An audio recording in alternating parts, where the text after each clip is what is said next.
Keterkaitan ruh dengan badan ada 5 jenis. 5 keadaan yang berbeda. Ruhnya itu juga, badannya itu juga. Seperti kita, ada ruh, ada badan.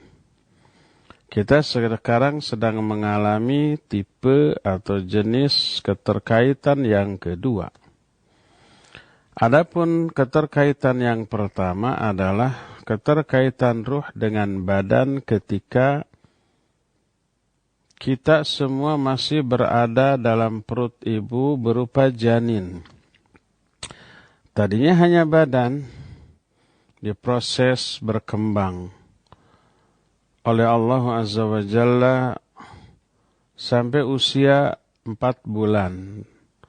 Ketika usia kandungan 4 bulan ditiupkanlah ruh kepada badan, menyatulah. Maka 4 bulan masa kandungan tersebut barulah ada gerakan di dalam perut ibu. Ada, kata orang Sunda, baru usik atau uyek. Sudah mulai bergerak sedikit. Ruh sudah masuk ke dalam badan. Kita tidak tahu, tidak merasakan, tidak ingat bagaimana kondisi kita saat itu. Terus sampai 5 bulan berikutnya. Dari usia kehamilan 4 bulan sampai usia kehamilan 9 bulan. Setelah 9 bulan lahirlah manusia dalam bentuk bayi yang sangat kecil dan mungil, menangis. Di sana ada ruh, ada badan. Dan inilah keterkaitan yang kedua. Ketika ruh ada di dalam badan dan kedua-duanya lahir ke alam dunia sampai sekarang. Ketiga, keterkaitan ruh dengan badan ketika tidur. Ruh itu keluar dari badan kita. Tapi masih ada kaitan. Sehingga apa yang dialami oleh ruh di alam mimpinya seringkali berkaitan atau ada efek kepada badan. Ruhnya mengalami umpamanya berteriak, badannya di atas tempat tidur benar-benar berteriak. Kadang-kadang pada diri anak kecil mimpi ngompol, betul-betul ngompol. Pada orang dewasa mimpi melakukan hubungan suami istri betul-betul junub. Kadang-kadang mimpi jatuh dari tempat atas ke bawah, benar-benar jatuh dari tempat tidur ke bawahnya. Itu dalam keadaan tidur. Terpisah tapi masih ada kaitan. Dan itulah jenis hubungan yang ketiga. Ini juga berlaku pada waktu orang pingsan atau bahkan koma. Keluar ruhnya dari jasadnya, tapi masih ada keterkaitan dengan keterkaitan yang lemah. Sampai orang itu bangun lagi dari tidurnya atau sadar lagi dari pingsan atau komanya, maka itu ditandai dengan masuknya kembali ruh itu ke dalam jasadnya. Lalu normal lagi. Seperti biasa. Inilah yang ketiga. Jenis keterkaitan yang keempat adalah keterkaitan ruh dengan badan di alam barzakh, di alam kubur. Sekalipun ruh itu terpisah dari badan, menyendiri, tidak bersatu dengan badan, tapi tidak terpisah secara total. Dan hadis-hadis ada yang menunjukkan ruh itu dikembalikan ke dalam jasadnya, masuk ketika ditanya oleh 2 malaikat di alam kubur, yaitu Munkar dan Nakir. Atau ketika menjawab salam orang-orang yang salam ke kuburan. Dan ini pengembalian yang khusus di momen yang khusus, tidak berarti terus-menerus menyatu selama di alam kubur sampai hari kiamat. Itu yang ketiga, yang keempat. Adapun yang kelima, keterkaitan ruh dengan badan pada hari ketika badan ini dibangkitkan. Dan inilah sesempurna-sempurna keterkaitan ruh dengan badan. Jadi benar-benar masuk lagi ke dalam badan, hidup lagi, tapi kondisi badannya berbeda dengan yang sebelumnya, berbeda dengan 4 jenis keterkaitan sebelumnya. Karena nanti badan itu tidak lagi mengalami kematian, tidak lagi mengalami tidur, tidak lagi mengalami kerusakan, dan seterusnya. Inilah 5 jenis keterkaitan antara ruh dengan badan. Ruh ini merasakan nikmat dan juga merasakan azab ketika mereka berada di alam kubur. Madhab imam-imam generasi salafus saleh menyatakan bahwa mayit apabila dia mati, baik badannya ataupun ruhnya di alam kubur, merasakan nikmat atau merasakan azab, terasa oleh ruh dan badan dua-duanya. Baik itu ketika terpisah ataupun ketika menyatu. Ketika menyatu, ketika sedang mengalami fitnah kubur, menjawab pertanyaan di alam kubur. Mengalami ketakutan, ketegangan, kengerian. Dan ketika terpisah antara ruh dengan badan di alam kubur, dua-duanya mengalami nikmat atau azab, tergantung amal yang dilakukan oleh orang itu ketika di dunia.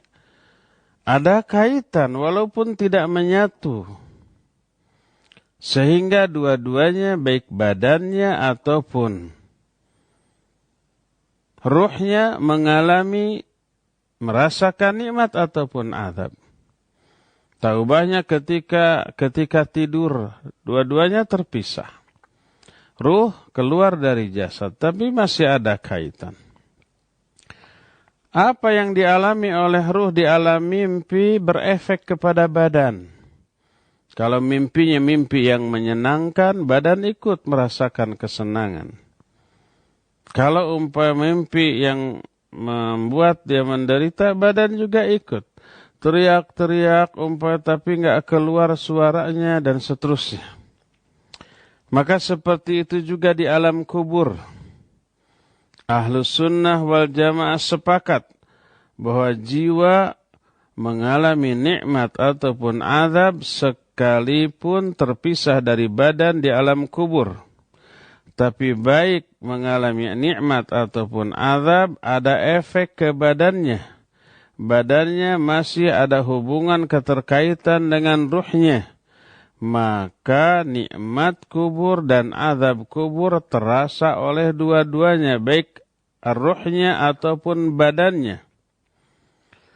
Berdasarkan hal itulah maka apa yang dialami oleh badan dan juga ruh di alam kubur, ada 2 jenis yang mereka alami atau rasakan, mungkin kena azab kubur, mungkin memperoleh nikmat kubur. Itu semua menunjukkan alam kubur ada, nikmat kubur ada, dan azab kubur juga ada. Di antara adanya dalil tentang adanya azab kubur dan nikmat kubur diambil dari beberapa ayat Al-Quranul Karim. Oleh karena itu tidak ada alasan untuk mengingkari keberadaan alam kubur karena tegasnya pernyataan ayat dan hadis tentang hal itu. Di antara ayat-ayat yang menerangkan tentang adanya azab kubur adalah pertama, Al-Quran surah Al-An'am ayat 93. Allah berfirman, "Walau tara idh adh-dhalimuna fi ghamaratil maut wal malaikatu basitu aydihim akhriju anfusakum." Al-yawma tujzauna 'adzabal hun bima kuntum taquluna 'ala Allahi ghairal haqq wa kuntum an ayatihi tastakbirun. Kata Allah, seandainya engkau, hai Muhammad, melihat ketika orang-orang zalim berada dalam sakaratul maut, para malaikat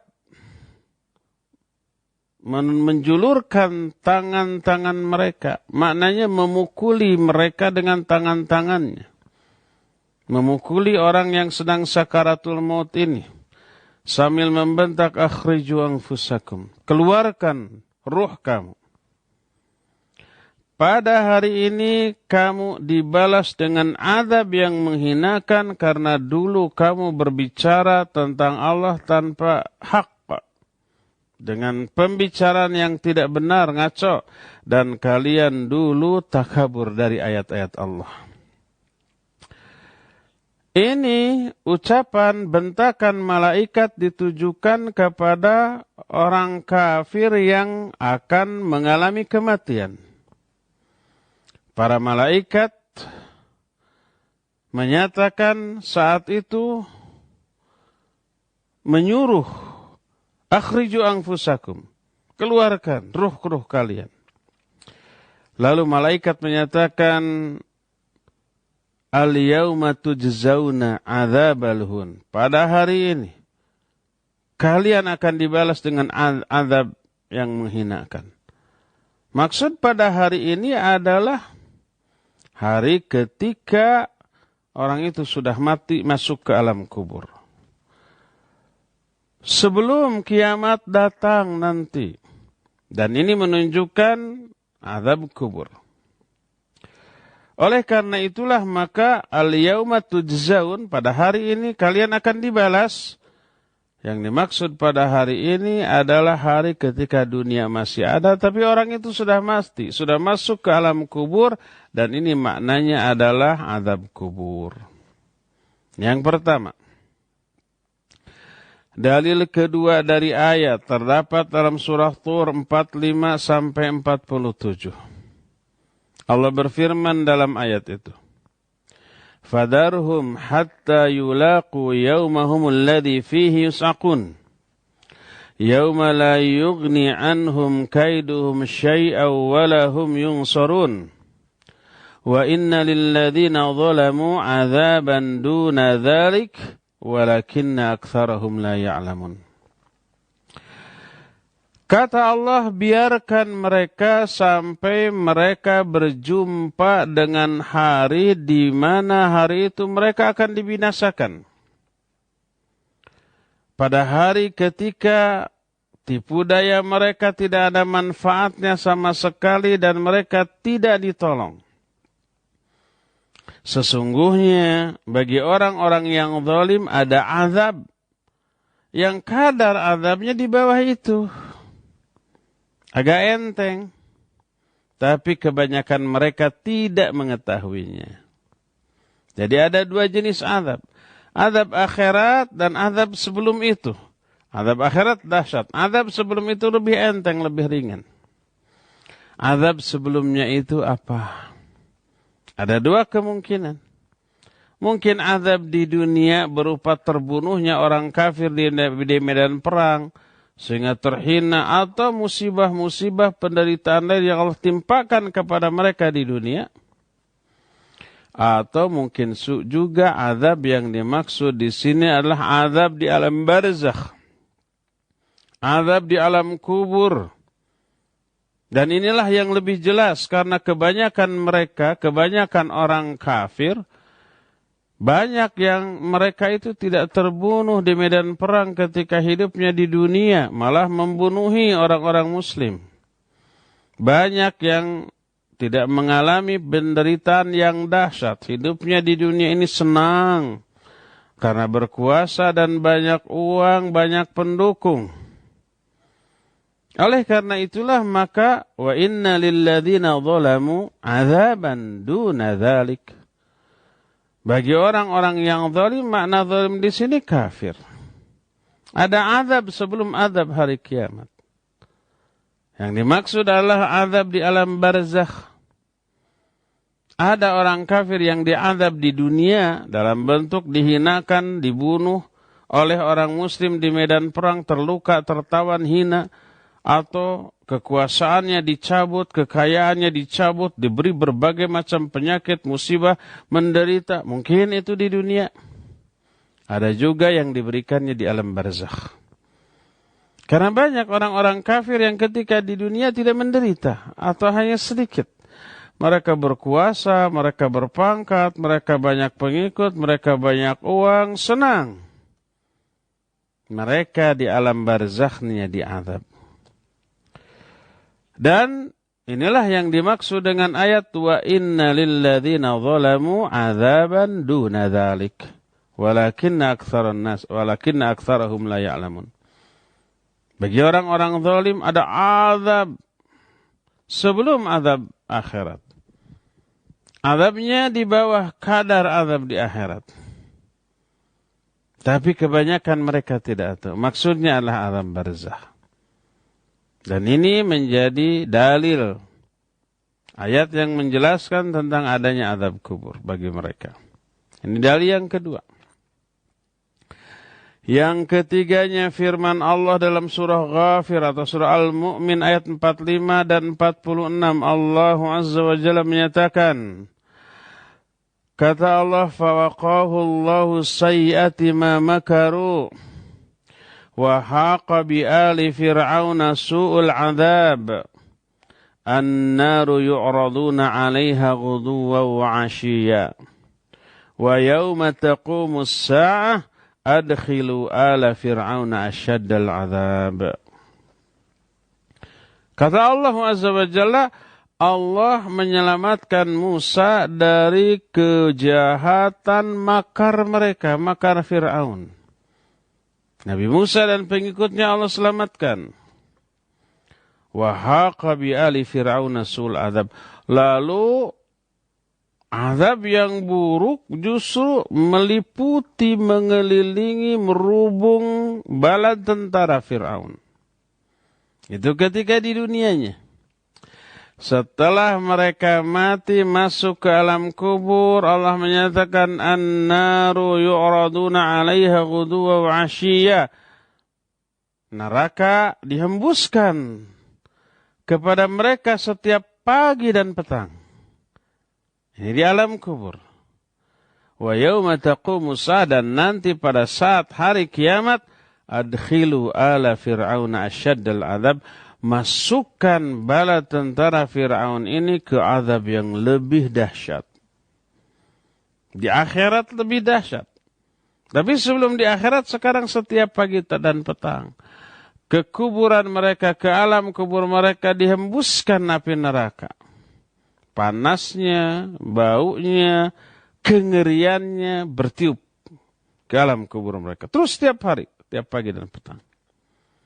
Dan ayat ini menjelaskan tentang dua jenis azab. Azab di dunia berupa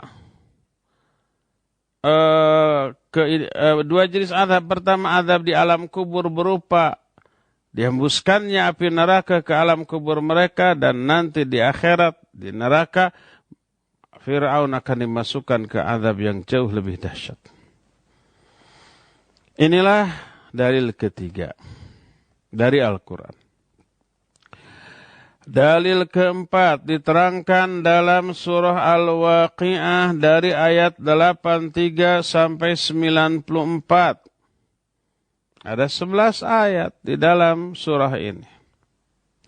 Allah berfirman, فَلَوْلَا إِذَا بَلَغَتِ الْحُلْقُمْ وَأَنْتُمْ حِينَئِذٍ تَنْظُرُونَ وَنَحْنُ أَقْرَبُ إِلَيْهِ مِنْكُمْ وَلَكِنْ لَا تُبْصِرُونَ فَلَوْلَا إِنْ كُنْتُمْ غَيْرَ مَدِينِينَ تَرْجِعُونَهَا إِنْ كُنْتُمْ صَادِقِينَ فَأَمَّا إِنْ كَانَ مِنَ الْمُقَرَّبِينَ فَرَوْحٌ وَرَيْحَانٌ وَجَنَّةُ نَعِيمٍ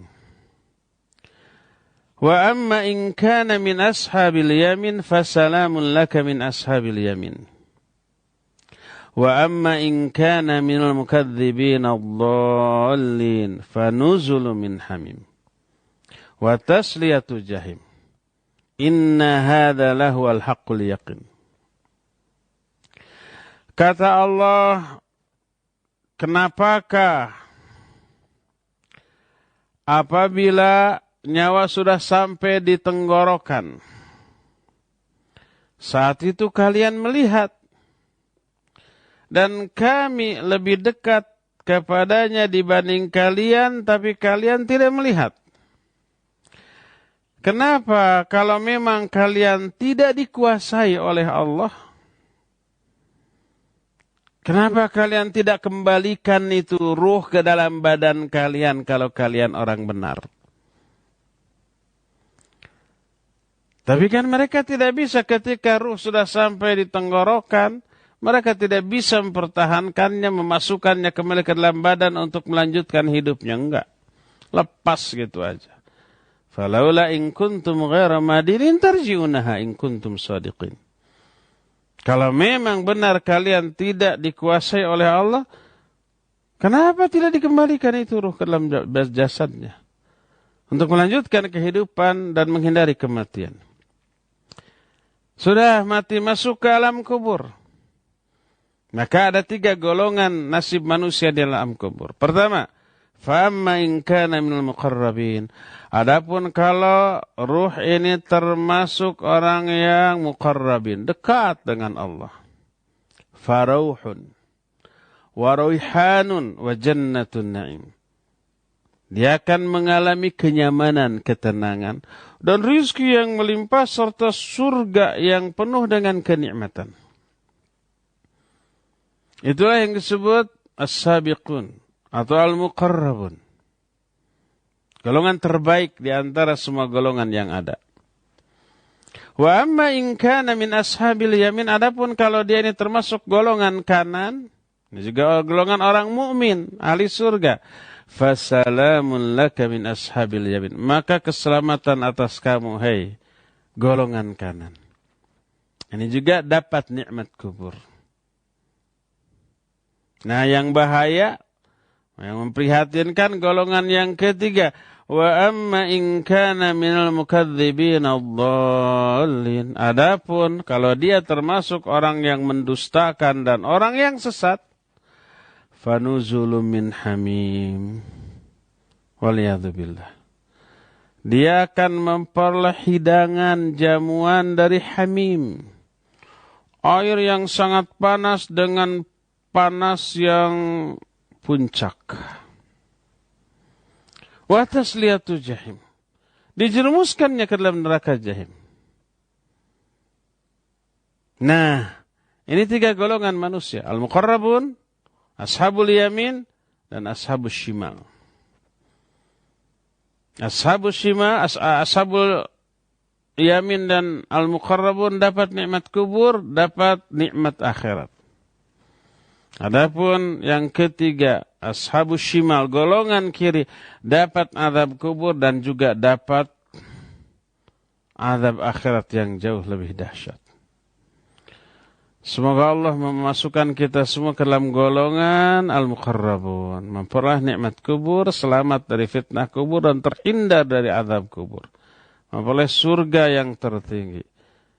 Dihindarkan, dijauhkan, diselamatkan dari api neraka. Ya, semoga Allah Azza wa Jalla masukkan kita ke dalam golongan seperti itu. Dan banyak lagi ayat-ayat lain yang berbicara tentang adanya alam kubur, baik nikmat ataupun azab. Adapun hadis jauh lebih banyak lagi. Hadis-hadis tentang alam kubur, azab kubur, nikmat kubur mencapai derajat mutawatir ma'nawi. Mutawatir ma'nawi itu hadisnya banyak dari banyak sahabat, tapi lafaz-lafaznya berbeda, isi redaksinya berbeda, tapi temanya sama, satu, yaitu tentang adanya alam kubur, baik fitnah kubur, nikmat kubur ataupun azab kubur. Kita akan bawakan beberapa hadis saja di antaranya. Pertama, hadis sahihain, riwayat Imam Bukhari dan Imam Muslim dari Ibnu Abbas radhiyallahu anhuma. anna Nabi alaihi salatu wasallam marra biqabrain faqala innahuma la yu'adzaban wa ma yu'adzabani fi kabirin amma ahaduhuma fakana la yastatiru minal baul wa amma al-akhar fakana yamshi bin namimah thumma da'a bi jaridatin fashaqqaha nisfain faqala la'allahu yukhaffifu anhuma malam yaibisa. Kata Ibnu Abbas, Nabi SAW melewati 2 kuburan. Beliau berhenti. Lalu berkata, sesungguhnya penghuni 2 kuburan ini dua-duanya sedang diazab. Tapi dua-duanya tidak diazab karena kesalahan yang mereka anggap besar. Enggak, mereka anggap kecil. Dalam riwayat lain, bala innahuma lakabir. Kata Nabi, padahal 2 kesalahan ini besar menurut syariat. Tapi menurut pelakunya enteng. Ringan. Tapi diazab. Menunjukkan 2 perbuatan ini termasuk 2 perbuatan dosa besar. Karena diancam dengan azab di alam kubur. Adapun yang pertama adalah la yastatiru minal baul. Pertama, orang ini tidak bersih-bersih setelah kencing. Setelah kencing, mungkin kencingnya di jalan atau di terminal. Di terminalnya bukan di WC umumnya, di ban. Atau kalau orang kebelet gitu ya, lagi di tol, minggir saja. Ngumpet saja di mana saja. Tidak dibersihin itu, padahal bisa. Ambil air mineral gitu ya, bisa dibersihkan. Kalau toh tidak ada air dengan batu, yang ada cari batu. Ya, kemudian dibersihkan. Itu secara syar'i, istijmar namanya. Ini tidak. Setelah kencing dibiarkan begitu saja. Walaupun umpamanya dengan pikiran nanti kalau mau sholat, mau diganti celananya. Tapi saat itu tidak. Itu kan dianggap kecil, ya dianggap enteng. Itu menjadi penyebab orang diazab di alam kuburnya. Adapun yang kedua, dia berjalan kian kemari untuk melakukan namimah. Bahasa kitanya ngadu domba. Maksud ngadu domba bukan domba diadu-adu. Ngadu orang.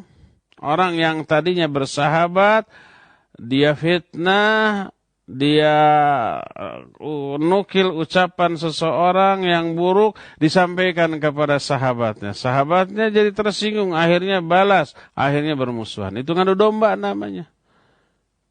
Kesini lapor begini, kesitu lapor begitu, akhirnya rusaklah hubungan di antara kedua. Itu namimah namanya. Jadi itu juga yang menjadi penyebab dia diazab di alam kuburnya. Lalu Nabi SAW meminta sepotong pelepah kurma, lalu dibagi 2, lalu ditancapkan. Lalu beliau menyatakan semoga hal ini bisa meringankan azab mereka selama pelepah kurma ini masih basah. Dan ini hadis menunjukkan adanya azab kubur. Ini dalil yang pertama dari hadis. Yang kedua, hadis sahih riwayat Imam Muslim dari Zaid bin Thabit radhiyallahu an, dia berkata, "Bainama Rasul sallallahu alaihi wasallam fi ha'itin li Bani Najjar ala baghlah wa nahnu ma'ah. Id hadat bihi fakadat tulqihi. Fa idza أكبر 6 أو 5 أو 4 فقال من يعرف أصحاب هذه الأقبر فقال رجل أنا قال فمتى هؤلاء قال ماتوا في الإشراق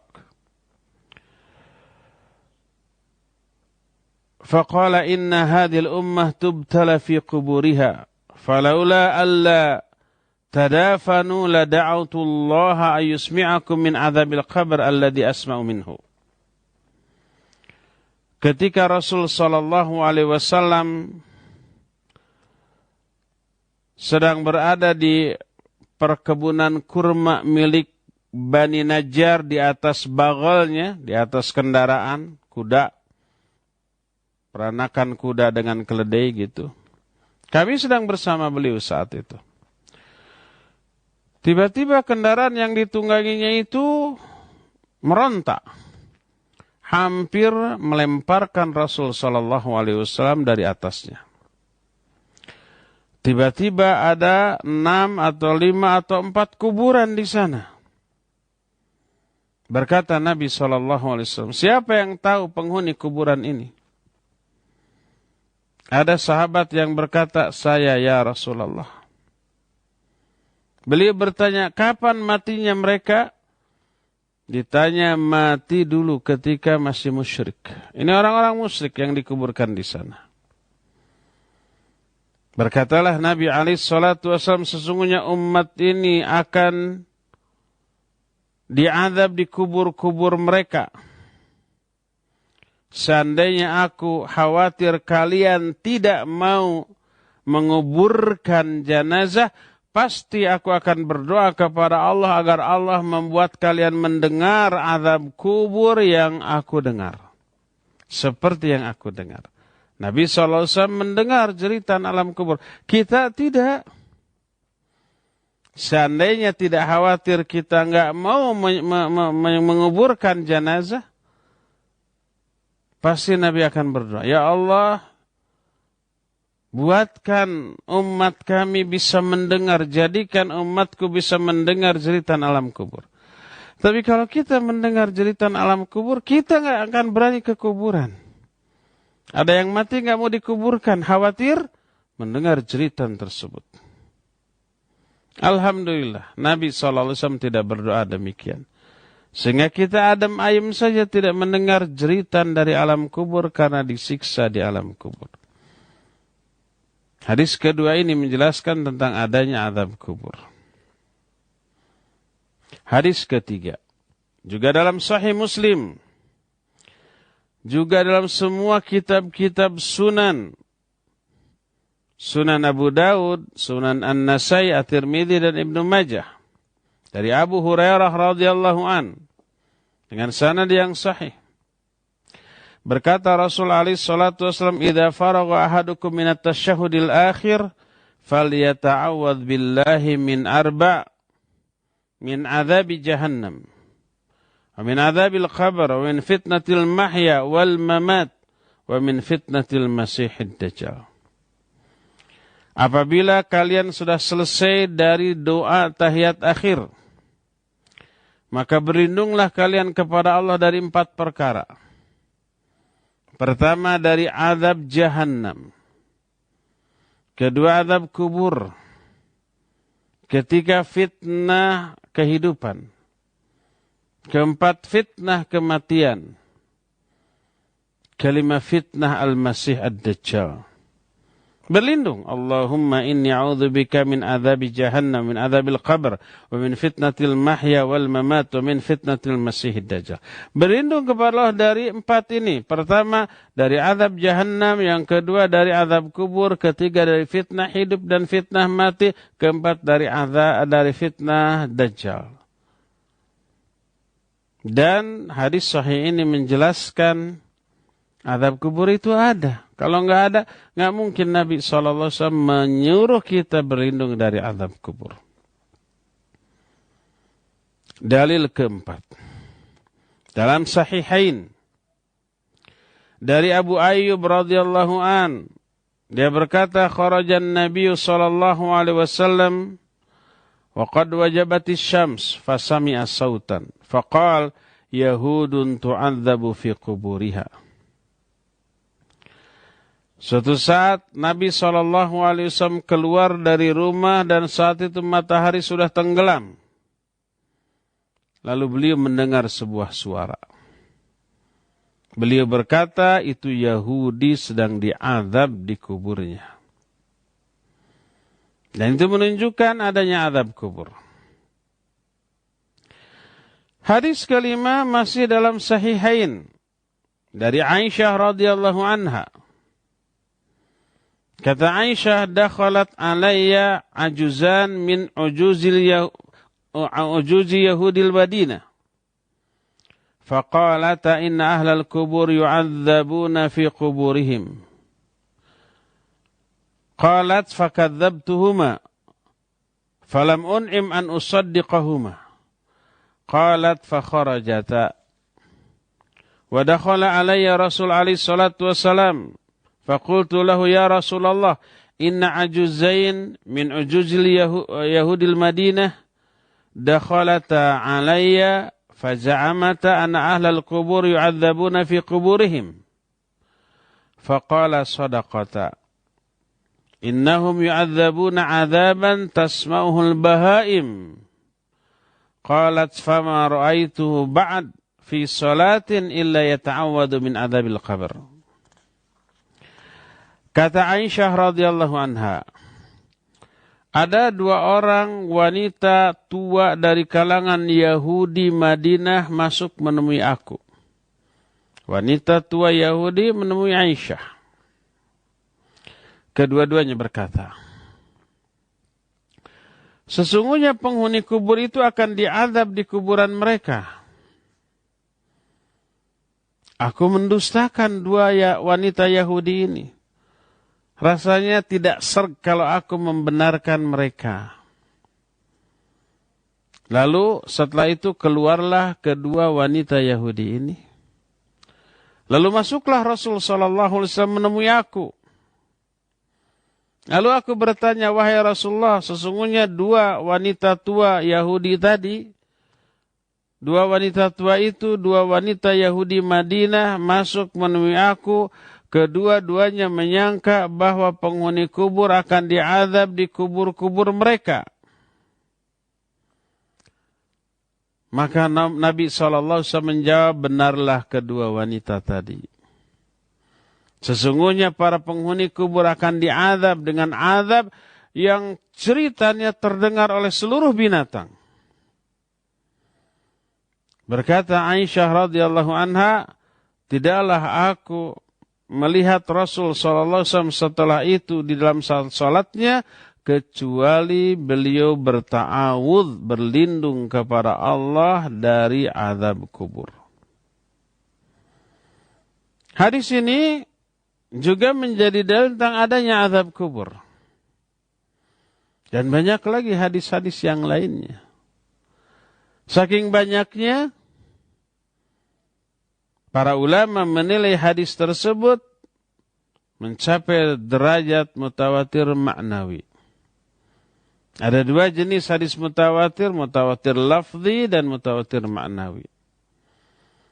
Kalau mutawatir lafzi itu lafadznya mutawatir. Semua perawi hadis meriwayatkan hadis itu dengan lafadz yang sama. Tidak ada perbedaan. Salah satu contoh hadis yang disepakati mutawatir lafzi, lafadznya mutawatir adalah hadis yang menyatakan man kadzdzaba alayya muta'ammidan falyatabawa maq'adahu minan nar. Siapa orang yang berdusta atas namaku secara sengaja, hendaklah dia bersiap-siap untuk menempati tempat duduk dalam neraka. Ini mutawatir lafzi, lafadznya sama. Kalau mutawatir maknawi, lafadznya beda-beda. Tapi temanya sama. Materi yang dibicarakannya sama, yaitu tentang perkara itu. Contohnya tentang azab kubur, nikmat kubur, pendeknya alam kubur lah. Lafadznya beda-beda seperti tadi, tapi temanya sama tentang alam kubur. Maka itu disebut dengan mutawatir maknawi. Kalau mutawatir pasti sahih, tidak ada mutawatir yang hasan atau dhaif apalagi maudhu. Oh hadis mutawatir ini maudhu, enggak ada yang seperti itu. Mutawatir pasti sahih. Baik lafzi ataupun maknawi. Termasuk hadis-hadis tentang Dajjal, laknatullahi alaih, mutawatir maknawi. Banyak hadisnya, lebih dari 45 hadis tentang masalah ini, tapi lafadznya berbeda-beda. Cuma temanya satu, tentang Dajjal. Ini juga begitu, tentang alam kubur. Temanya satu, yaitu alam kubur, tapi lafadznya berbeda-beda. Mutawatir maknawi. Dan mutawatir ini baik lafzi ataupun maknawi qat'iyud dilalah. Sama dengan Al-Quranul Karim. Maka wajib kita meyakini apa yang dijelaskan dalam isi hadis ini, dalam hadis ini, apalagi ditunjang dengan ayat yang menyatakan bahwa alam kubur ini ada. Yang di dalamnya ada 3 poin, ada fitnah kubur, ada azab kubur, ada nikmat kubur. Fitnah kubur berupa pertanyaan di alam kubur. Azab kubur berupa siksa dengan beragam jenisnya sesuai dengan jenis dosa yang mereka lakukan ketika di alam dunia. Dan nikmat kubur adalah nikmat yang teralami oleh para penghuni kubur. Mereka tidak terbelenggu dengan azab, makanya mereka bebas. Dari sinilah para ulama menyatakan bahwa orang-orang yang mengalami nikmat kubur, mereka bisa saling berkunjung satu sama lain. Berkunjung kepada sahabatnya, kepada orang tuanya, kepada anaknya, kepada kawan dekatnya. Mereka bisa melakukan itu di alam kuburnya. Kalau memperoleh nikmat kubur. Adapun yang memperoleh azab kubur tidak bisa. Karena harus mengalami azab. Walaupun ini perkara yang tidak masuk di akal kita. Perkara gaib. Tapi ditegaskan oleh Quran, diterangkan dalam hadis, wajib kita percayai. Karena sumbernya dari wahyu. Dan ini termasuk salah satu karakter pokok yang enggak bisa dipisahkan dari seorang mukmin yang bertakwa. Allah menyatakan, alladzina yu'minuna bil ghaib. Orang takwa adalah orang yang beriman kepada perkara gaib. Selama perkara gaib itu diterangkan oleh Al-Quran dan Sunnah yang sahih. Tak ada yang tahu yang gaib kecuali Allah. Lalu Allah memberitahukan perkara gaib ini kepada Rasulnya. Lalu oleh Rasul disampaikan dalam hadis-hadis yang sahih kepada kita. Wajib kita yakini. Adapun kalau bukan bersumber dari Rasul alaihissalatu wassalam, enggak boleh berita gaib itu kita percayai. Allah berfirman dalam surah Jin, alimul ghaibi fala yudhiru ala ghaibihi ahada illa man irtada min rasulin. Allah lah yang maha mengetahui perkara gaib. Dan Allah tidak memberitahukan perkara gaib ini kepada seorang pun. Kecuali kepada Rasul yang diridhoinya. Nah, kalau Rasul baru tahu perkara gaib. Karena diberitahukan oleh Allah Azza wa Jalla. Maka wajib untuk kita yakini. Untuk kita percaya. Salah satu tentang azab kubur. Wajib kita meyakininya. Dan dampak dari meyakini adanya alam kubur luar biasa besarnya. Itu menjadi pengerem. Kita mau berbuat dosa, ingat kepada azab di alam kubur akibat dosa ini. Akhirnya kita enggak jadi. Kita mau menggibahi, ingat hadis orang yang menggibahi orang lain itu kukunya nanti panjang lalu dicakar-cakarkan kepada badannya dan wajahnya sehingga berlumuran darah. Ngeri, akhirnya enggak jadi. Kita mau makan riba, bermain dalam usaha yang mengandung unsur riba. Ingat kepada hadis tentang azab kubur bagi orang-orang yang makan riba. Dia akan kelelep, tenggelam di sungai darah yang enggak bisa dia itu naik ke daratan. Karena di daratan ada orang yang melempar dengan batu. Setiap orang itu akan naik ke darat. Terus akhirnya tenggelam di laut darah. Ngeri. Akhirnya dia bersihkan usahanya dari riba. Ini dampaknya. Dampaknya sangat positif. Oleh karena itu, wajib kita meyakini adanya alam kubur, azab kubur, nikmat kubur, dan fitnah kubur. Lalu aplikasikan keyakinan itu dalam bentuk amalan dan sikap dalam mengarungi kehidupan di alam dunia ini. Ya, saya pikir cukup sampai di sini saja penjelasan kita. Insya Allah kita akan lanjutkan di hari Jumat yang akan datang. Kita masih punya waktu untuk bertanya jawab dan kepada Al-Akhil Fadil Fawas di studio Radio Cilengsi dipersilakan untuk memandu tanya jawab dengan pendengar dan pemirsa. Wassallallahu ala nabiyina Muhammadin wa ala alihi wa ashabihi wassalam. Silakan Fawas.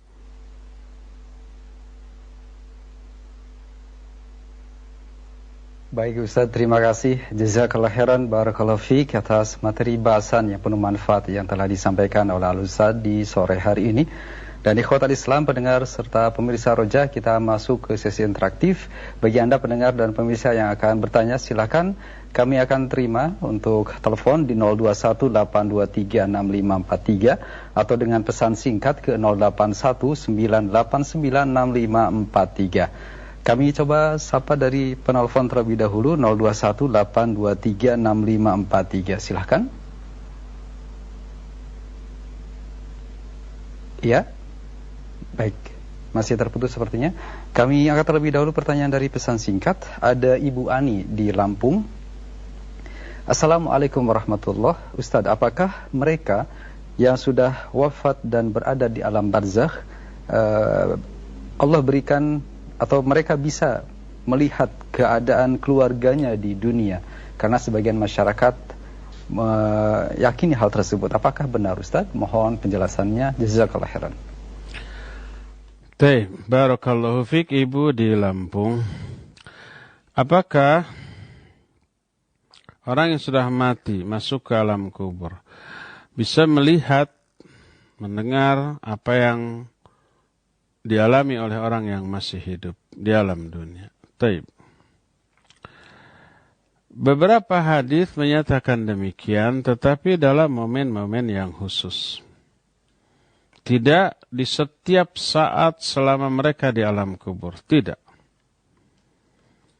Contohnya ketika mayit sudah dikuburkan, kemudian para pengantarnya pulang ke rumah mereka masing-masing. 7 langkah pengantar itu pulang, bangunlah mayit ini, dan mayit ini mendengar langkah-langkah kaki orang-orang yang mengantarnya. Itu hanya di momen itu. Tapi apakah ini menunjukkan setiap kali esok lusanya ada orang yang ke kuburan, baik ziarah ataupun umpamanya ada orang lain yang mati dikuburkan di sana, banyak lagi orang berdatangan, apakah si mayit ini mendengar? Tidak ada keterangan tentang hal itu. Oleh karena itu, apa yang diterangkan dalam hadis, fahami hanya di momen itu, tidak menunjukkan di setiap saat. Karena apa? Karena momen ketika si mayit mendengar langkah-langkah kaki orang yang mengantarnya adalah momen yang memang dia belum diapa-apakan di alam kubur. Belum ditanya, belum memperoleh azab atau nikmat kubur. Keadaannya masih orisinal. Jadi begitu bangun, terdengar suara langkah-langkah kaki di atas. Tapi setelah itu apa yang terjadi? Dia memperoleh fitnah kubur. Ditanya oleh Munkar dan Nakir. Setelah itu apa yang terjadi? Ketika dia ditanya, apakah dia masih bisa mendengar suara di atas? Tentu tidak. Konsentrasi fokus kepada pertanyaan. Seusai itu keadaan berubah. Kalau dia memperoleh azab kubur, dia konsentrasi penuh kepada azabnya, merasakan azab. Gak peduli lagi kepada apa yang ada di atas, ya. Tidak bisa lagi memiliki kemampuan mendengar atau apalagi mengetahui. Karena dia mengalami apa yang disebut dengan azab kubur. Kalau dia memperoleh nikmat kubur, salah satu penjelasan nikmat kubur, Rasul SAW menyatakan, diluaskan di alam kuburnya dengan luas sejauh mata memandang. Dia akan lebih fokus kepada apa yang dia rasakan berupa nikmat kubur. Tak ada keterangan yang menyatakan bahwa orang-orang yang peroleh nikmat kubur melihat, mendengar, mengetahui orang yang masih hidup di alam dunia. Tidak ada. Oleh karena itulah maka haruslah difahami bahwa penghuni kubur mendengar suara langkah kaki di atas itu hanya di momen itu secara khusus, tidak di setiap saat selama dia di alam kubur tersebut. Jadi tidak ada keterangan yang menyatakan penghuni kubur bisa mengetahui, melihat, mendengar setiap saat, tidak. Hanya di momen tertentu. Termasuk salah satunya adalah ketika ada orang yang ziarah kubur lalu menyampaikan salam. Dikembalikan lagi ruhnya ke dalam jasadnya ketika itu untuk menjawab lagi salamnya. Di luar momen itu tidak diterangkan bahwa mereka setiap saat bisa mendengar, melihat, dan mengetahui apa yang terjadi dalam kehidupan orang-orang yang masih hidup. Ya, tidak ada. Wallahu a'lam bishawab. Silakan lagi.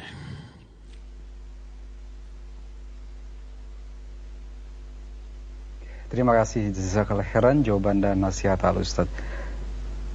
Baik, ikhwatal Islam, untuk selanjutnya kami angkat dari pertanyaan masih dari pesan singkat qadarullah wa masyafa'ala. Untuk telepon belum bisa kami angkat di sore hari ini. Ada pertanyaan dari pendengar kita di Banten, hamba Allah di Banten. Assalamualaikum warahmatullahi. Ustaz, ada riwayat yang disebutkan di sini dari Abu Hurairah radhiyallahu an yang menyebutkan bahwa Rasulullah sallallahu alaihi wasallam bersabda bahwa apabila seorang mukmin meninggal dunia, maka ruhnya akan berputar-putar selama 40 hari. Yang jadi pertanyaannya, Ustaz, apa yang dimaksud dengan berputar-putar tersebut dan apakah hadisnya sahih? Mohon petunjuknya, jazakallahu khairan. Baik, wa jazakallahu khairan pendengar di Banten. Wallahu a'lam. Saya tidak pernah mendengar hadis ini. Mungkin ada, tapi saya tidak tahu karena keterbatasan. Mungkin betul-betul tidak ada. Hadis ini mungkin saja ada, tetapi dengan sanad yang tidak sahih, mungkin maudhu, mungkin dhaif, jiddan, ya, atau minimalnya mardud, tertolak. Karena apa? Pertama, setiap kitab yang membahas tentang kematian, tentang ruh, tentang alam kubur, itu tidak mencantumkan hadis tersebut. Para hadis tersebut sangat penting untuk dicantumkan bila memang sahih. Itu yang pertama. Kedua, isinya bertolak belakang dengan hadis sahih yang diterima dari Al-Bara bin Azib radhiyallahu anhuma yang pernah kita bahas. Sahih hadis itu riwayat Imam Ahmad dalam kitab Musnadnya dan imam-imam lainnya, yang menjelaskan perjalanan ruh sejak mulai keluar dari jasadnya. Kalau dia orang mukmin, dibawa ke atas, ke langit, dibukakan pintu langit pertama, kedua sampai ketujuh. Setelah ketujuh, Allah menyatakan uktubu kitabah abdi fi illiyin. Catatkan catatan hambaku ini dalam illiyin. Kemudian kembalikan lagi ke tanah. Karena aku berjanji dari tanahlah aku menciptakan mereka. Ke tanahlah aku mengembalikan mereka dan dari tanah pula nanti kami akan mengeluarkan mereka. Lalu dimasukkan lagi ke jasadnya di alam kubur untuk kemudian mengalami proses pertanyaan di alam kubur. Hadis ini sahih. Sudah kita bahas. Sehingga kalau ada keterangan dari Abu Hurairah tadi bahwa selama 40 hari 40 malam si ruh itu akan berputar-putar, maka bertolak belakang dengan hadis tadi. Apalagi dikatakan dalam hadis lain 7 langkah para pengantarnya itu pulang, maka ruh itu akan diapa? Akan dibangkitkan. Kemudian ditanya, dia mendengar suara langkah-langkah kaki. Bagaimana mungkin ruh itu akan masih berputar-putar selama 40 hari? Padahal di keterangan lain sudah dikuburkan dan dibangkitkan, ditanya di alam kuburnya. Dari sisi ini diketahui ketidaksahihan riwayat yang tadi. Secara matan, dari aspek matan. Saya belum tahu dan belum periksa dari aspek sanad. Tapi insya Allah nanti kita akan cari kedhaifan hadis itu dari aspek sanadnya. Yang jelas dari segi matan bertolak belakang dengan hadis sahih yang pernah kita jelaskan. InsyaAllah kalau saya ingat di hari Jumat yang akan datang, saya akan sampaikan hadis tersebut dari aspek sanad ya. Wallahu a'lam bishawab. Silakan lagi Fawaz.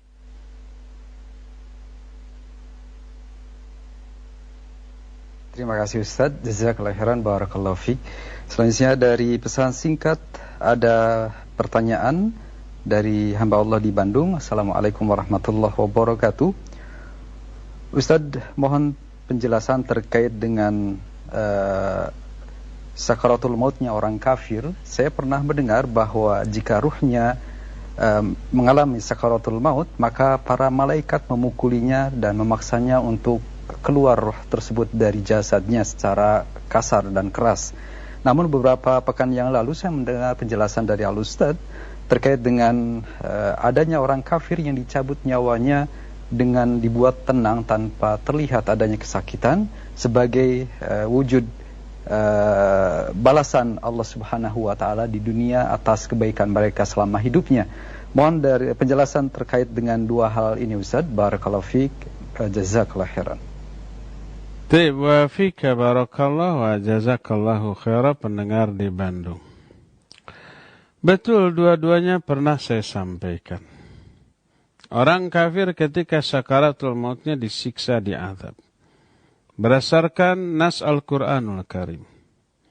Allah berfirman, walau tara idh yatawaffal ladzina kafarul malaikatu yadribuna wujuhahum wa adbarahum wa dhuqu adzabal hariq. Kata Allah Azza wa Jalla, seandainya engkau, hai Muhammad, melihat ketika para malaikat mewafatkan orang-orang kafir. Yadribuna wujuhahum wa adbarahum, para malaikat itu memukuli wajah-wajah mereka dan bokong-bokong mereka sambil membentak, fadhuqu adzabal hariq. Rasakan oleh kamu azab yang membakar ini. Dan beberapa ayat lain ada yang senada dengan itu. Termasuk hadis riwayat dari Al-Bara bin Azib yang tadi saya singgung. Rasul SAW menyatakan, innal kafir awil fajir. Sesungguhnya orang kafir atau orang fajir, apabila dia sudah sampai di ujung kehidupannya dari kehidupan dunia menjelang masuk ke alam akhirat, nazala ilaihi malaikah minas sama. Turunlah kepada mereka para malaikat dari langit. Wajah-wajah mereka hitam. Dan mereka datang dengan membawa al-musuh. Al-musuh itu kain yang diambil dari api neraka yang kasar, sakit, dan perih. Dan mereka duduk di sekeliling orang kafir yang akan mati. Thumma yaji'u malakul maut alaihi salatu wassalam. Hatta yajlisa inda ra'sih. Lalu datanglah malakul maut alaihi salatu wassalam. Dia duduk di samping kepala orang kafir yang akan mati itu. Lalu berseru, ya ayyatuhan nafsul khabithah. Wahai jiwa yang buruk, keluarlah kamu menuju murka dan kebencian Allah. Keluarlah, tapi enggan, dicabut dengan paksa sampai putus urat-urat dan syaraf-syarafnya. Lalu diestafetkan dan disimpan di al-musuh tadi. Nah, ini ayat dan hadis menjelaskan kondisi umum orang-orang kafir, umumnya seperti itu. Tapi di antara keumuman tadi ada beberapa jenis orang kafir yang dikecualikan. Seperti yang tadi diungkapkan dalam pertanyaan, ada orang kafir, dia kafir atau bahkan musyrik, tapi secara sosial dia baik. Suka menolong, suka membantu, ramah ke sesama, ke umat Islam, tidak memusuhi, bahkan simpati, tapi tidak sampai masuk Islam, sampai matinya. Kebaikan orang kafir ini oleh Allah dibalas di dunia, mungkin dengan kekayaan, mungkin dengan kekuasaan, mungkin dengan kebaikan-kebaikan lain. Salah satunya adalah dientengkannya dia ketika sakaratul maut. Pas mau mati ada kebaikan yang belum terbalas di dunia, maka Allah balas dengan cara dientengkannya dia dalam sakaratul maut. Sehingga tidak terlihat menderita. Kelihatan meninggal dengan tenang, dengan tersenyum umpamanya. Dan ini kasus khusus. Tidak semua orang kafir seperti itu. Ada kasus yang seperti itu. Sehingga dua penjelasan tadi disebut khilaf tanawu'. Perbedaan yang menunjukkan berbagai macam jenis keadaan matinya orang kafir. Secara umum orang kafir menderita ketika sakaratul mautnya. Dan lebih menderita lagi di alam kuburnya. Lebih dahsyat lagi penderitaannya di alam akhirat. Tapi ada orang kafir tertentu yang tidak seperti itu. Ada yang dientengkan, diringankan ketika matinya. Tapi kasus yang seperti jarang dan sedikit. Tapi ada. Jadi dua keterangan tadi tidaklah saling bertolak belakang. Tapi justru penjelasannya saling melengkapi. Ya. Wallahu alam bissawab. Silakan lagi Fawaz.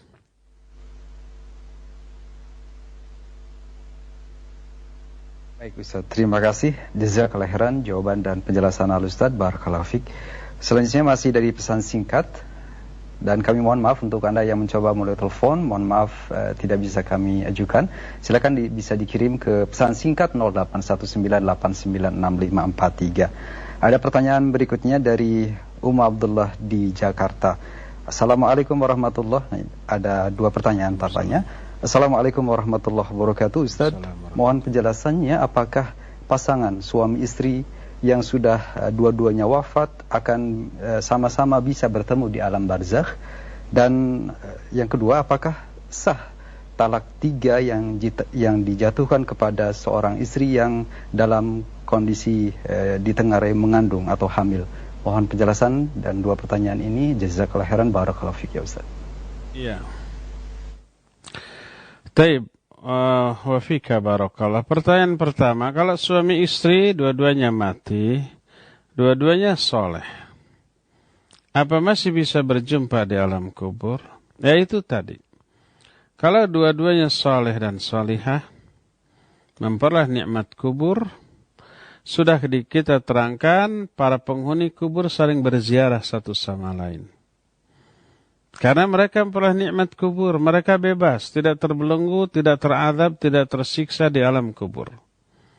Keterangan-keterangan yang menyatakan bahwa para ahli kubur saling berziarah satu sama lain, itu bagi orang-orang yang di alam kuburnya memperoleh nikmat kubur. Itu diterangkan Imam Al-Qurtubi dalam kitab At-Tadhkirah tentang masalah tentang satu bab yang beliau berjudul saling mengunjungi para ahli kubur di alam kubur mereka. Adapun kalau penghuni kubur itu memperoleh azab kubur, maka tidak bisa. Mereka terbelenggu, mereka harus merasakan azab. Tidak memiliki waktu luang, waktu yang bebas untuk berbuat sekehendak mereka. Jadi saling mengunjungi itu hanya bagi orang-orang yang dua-duanya memperoleh nikmat kubur, ya dimungkinkan mereka saling mengunjungi. Ya, wallahu a'lam. Ini yang pertama. Kedua, bisa enggak talak 3 dijatuhkan kepada wanita yang sedang hamil? Ada dua masalah dalam masalah ini. Pertama, langsung mentalak 3. Tidak bisa. Walaupun talak 10, saya talak kamu 10. Tetap yang talaknya mah 1. Talak yang jatuhnya mah tetap 1. Yang dimaksud talak 3 itu 3 kali proses talak. Sampai sekarang berantem, saya talak kamu. Ya, jatuh talak 1. Sebelum habis masa iddah, rujuk lagi. 1 kali talak, 1 kali rujuk. Berapa hari lagi, kemudian talak lagi. Talak 2. Terus rujuk lagi. 2 talak, 2 rujuk. Kalau umpamanya berantem lagi, talak lagi, itu sudah talak bain namanya. Bukan talak raji. Tidak bisa rujuk lagi. Ya. Jadi yang dimaksud talak 3 itu 3 kali proses talak. Adapun kalau proses 1 tapi dikatakan talak 3 langsung, nggak bisa. Tetap yang jatuhnya apa? 1. Itu yang pertama, ya. Kedua, boleh nggak menjatuhkan talak ketika istri sedang mengandung? Boleh. Al-Quran mengisyaratkan demikian. Wa in kunna ulatu hamlin. fa'anfiqu 'alaihinna hatta yadha'na hamlahunna. Kalau istri yang kamu talak itu dalam keadaan mengandung, maka nafkahi dia sampai dia itu melahirkan anak yang dikandung. Si suami, mantan suami masih memiliki kewajiban untuk memberi nafkah selama dia mengandung sampai melahirkan. Dan kalau sudah melahirkan, kemudian disusui, silakan musyawarah, susui, bayar. Sampai dia selesai dari penyusuannya. Kalau tidak mampu bayar atau tidak sepakat gitu, istrinya minta umpamanya 1 juta sehari. Sebulan 30, selama 2 tahun tuh. Suaminya keberatan, nggak bisa, sehari 10.000 aja. Tidak sepakat.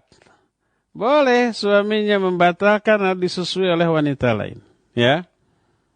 Itu ada dalam surat Talak yang Allah Subhanahu wa taala jelaskan tentang hal itu. Dan semua itu menunjukkan bahwa boleh menjatuhkan talak ketika wanita itu sedang hamil.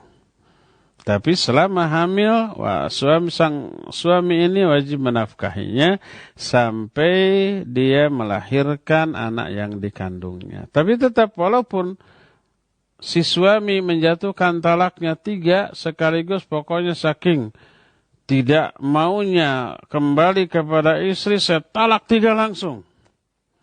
Tetap saja yang jatuhnya dianggap 1 talak, tidak 3 talak ya, tapi 1 talak. Jadi yang dimaksud talak 3 adalah 3 kali proses talak dan rujuk ya. Demikian wallahu a'lam bissawab. Silakan lagi Fawaz.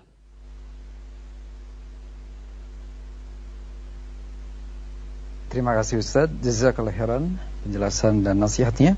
Selanjutnya dari pesan singkat kembali, ada hamba Allah di Subang. Assalamualaikum warahmatullahi wabarakatuh. Ustaz, saya sering sekali bermimpi buruk. Yang saya rasakan adalah rasa sesak di dada dan badan yang tidak berdaya.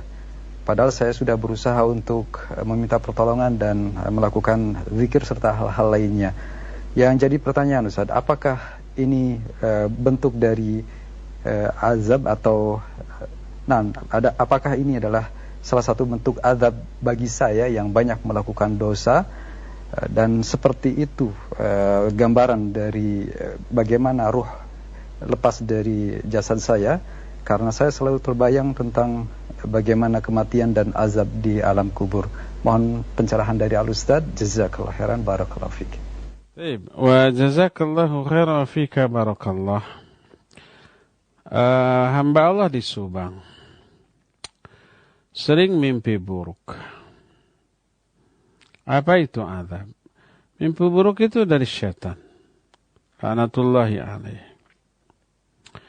Jangan, ada beberapa adab yang perlu diperhatikan ketika kita mimpi. Kalau mimpinya mimpi baik, hamdalahlah, bersyukurlah kepada Allah Azza wa Jalla dan minta kebaikan dari mimpi yang baik itu. Dan boleh diceritakan kepada orang sebelum esok hari. Itu bangun, ceritakan ke istrinya, ceritakan ke anaknya. Boleh diceritakan ke orang. Tapi jangan ditambah-tambah biar seru, ditambah dengan tambahan-tambahan yang dusta. Tidak boleh.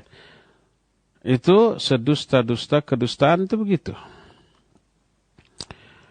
Adapun kalau mimpinya mimpi buruk, pertama, kalau ini sebelum kejadian, khawatir mimpi buruk, coba berdoa. Kalau bisa berwudulah sebelum tidurnya. Salatlah 2 rakaat, salat syukur wudu. Boleh salat witir? Boleh. Kemudian sebelumnya coba baca. Apa yang dibaca? Baca Al-Fatihah 7 kali.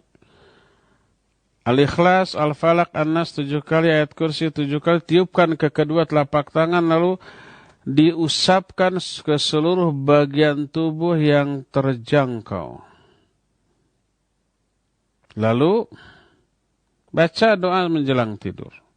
Kalau sudah doa menjelang tidur dibaca masih cenghar, kata orang Sunda. Apa cenghar?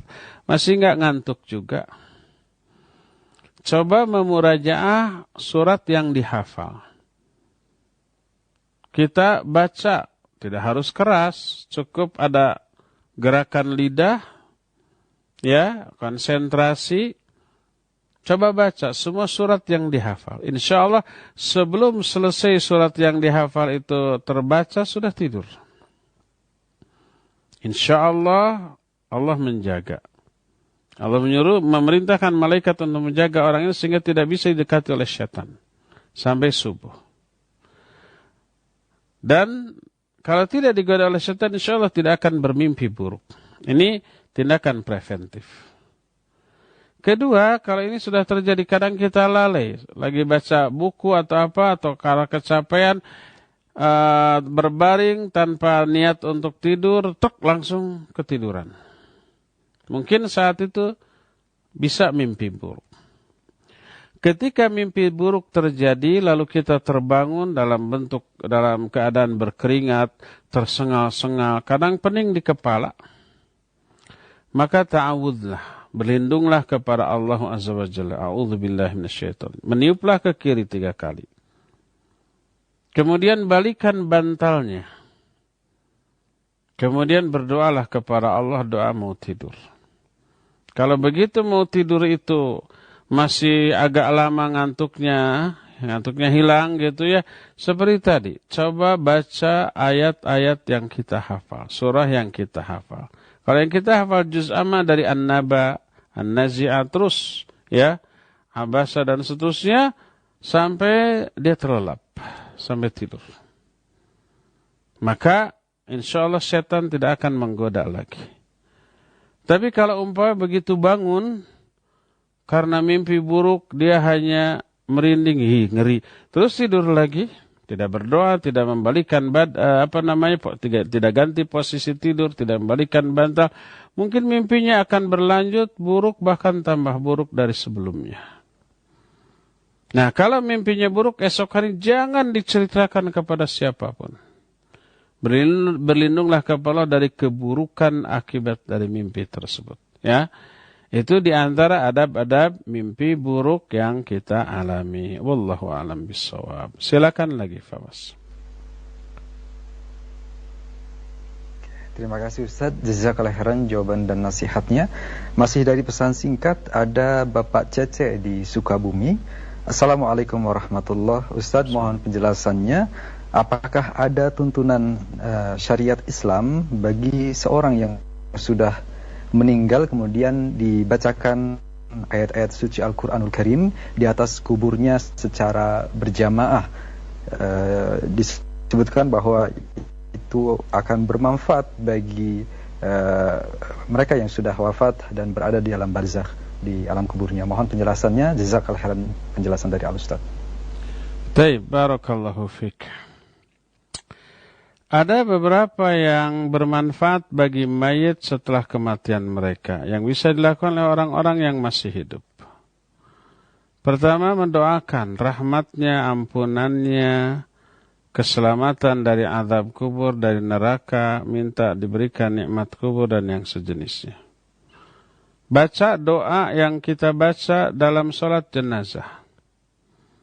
Allahumma ighfir lahu warhamhu wa'afi wa'fu anhu wa akrim nuzulahu wasi' madkhalahu waghsilhu bil ma'i wa thalji wal barad wa naqqihi min al khataaya kama yanqadhu thawbul abyadu min ad-danas wa abdilhu daran khairan min dari wa zawjan khairan min zawji wa adkhilhu al jannah wa ahlan khairan min ahli wa adkhilhu al jannah wa 'idhu min adzabin nar wa adzabil qabr. Itu baca, ya. Kapan dibacanya? Kapan saja. Dalam sholat, ketika sujud, di luar sholat, ba'da sholat, di waktu-waktu yang mustajab, ya. Harus ke kuburan? Tidak harus. Bisa di masjid lebih utama daripada berdoanya di kuburan. Di rumah boleh, di kendaraan boleh. Ketika kita duduk di kendaraan, ingat ke orang tua kita yang sudah meninggal, doakan. Dalam keadaan duduk di kendaraan. Bagus, kapan saja. Di saat dan di tempat yang layak untuk berdoa, maka silakan. Ya.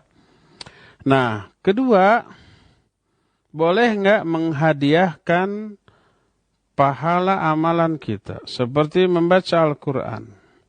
Ada pahala? Ya ada. Lalu pahalanya itu dihadiahkan kepada orang yang sudah mati. Atau saum, kita saum, pahalanya untuk yang mati. Atau sedekah, pahala sedekahnya untuk orang yang mati. Apa bisa? Ya, ulama Ahlus Sunnah tidak mengingkari adanya hal ini. Sehingga dalam kitab Syarah Al-Aqidah At-Tahawiyah, dalam Al-Aqidah At-Tahawiyah ada bab tersendiri yang disebut dengan Ihda'uts Tsawab, menghadiahkan pahala. Imam Ahmad menyatakan sampai pahala tersebut. Ya. Walaupun Imam Syafi'i rahimahullah menyatakan tidak akan sampai. Tapi anehnya yang paling demen mengirim hadiah pahala ngakunya madhab Syafi'i. Kalau Imam Syafi'i menyatakan tidak sampai. Nah, tapi Ahlus Sunnah menyatakan insya Allah sampai dengan amal-amal tertentu, dengan banyak hadis tentang masalah itu. Oleh karena itulah silakan bersedekah atas nama mayit. Kalau yang bersedekahnya ini ahli warisnya, anaknya umpamanya, ya. Istrinya kepada suaminya, suami kepada istri yang sudah meninggal. Silakan bersedekah, pahalanya atas nama orang yang sudah meninggal. Dan hadis tentang hal ini banyak. Termasuk umpamanya hutang saum dibayarkan saumnya oleh orang yang masih hidup di kalangan ahli warisnya. Boleh. Hutang saum nazar umpamanya, ya. Atau dihajikan atau diumrohkan. Silakan. Nas-nas hadis sering saya kemukakan menunjukkan bolehnya hal itu dan sampainya hal itu kepada si mayit. Ikhtilaf baru terjadi kalau umpamanya yang bersedekah itu seseorang bagi mayit yang tidak ada hubungan kekerabatan, tidak punya hubungan guru dengan murid umpamanya. Ya. Nah, baru ikhtilaf para ulama. Jadi umumnya menghadiahkan pahala boleh kecuali dalam beberapa perkara. Ya, dalam perkara itu pertama jenis amalannya, tidak seluruh amalannya bisa dihadiahkan. Ini ikhtilafkan. Mayoritas ulama menyatakan termasuk hadiah pahala baca Al-Quran boleh dihadiahkan. Walaupun sebagian ulama menolaknya. Kita tidak mempermasalahkan menghadiahkan pahala bacaan kepada si mayit. Ini poin yang kedua. Nah, poin yang ketiga, hukum membaca Al-Quran di kuburan. Ini yang terlarang. Nas hadis menyatakan, la tattakhidhu buyutakum, la taj'alu buyutakum kubura. Jangan kalian jadikan rumah-rumah kalian sebagai kuburan. Yaitu tidak dipakai sholat, tidak dipakai baca Al-Quran. Karena dua hal ini terlarang dilakukan di kuburan. Di kuburan tidak boleh sholat, kecuali sholat jenazah. Bagi mayit yang sudah dikuburkan, ya boleh. Di kuburan tidak boleh membaca Al-Quran. Jangan sampai rumah itu dianggap seperti kuburan. La taj'alu buyutakum qubura.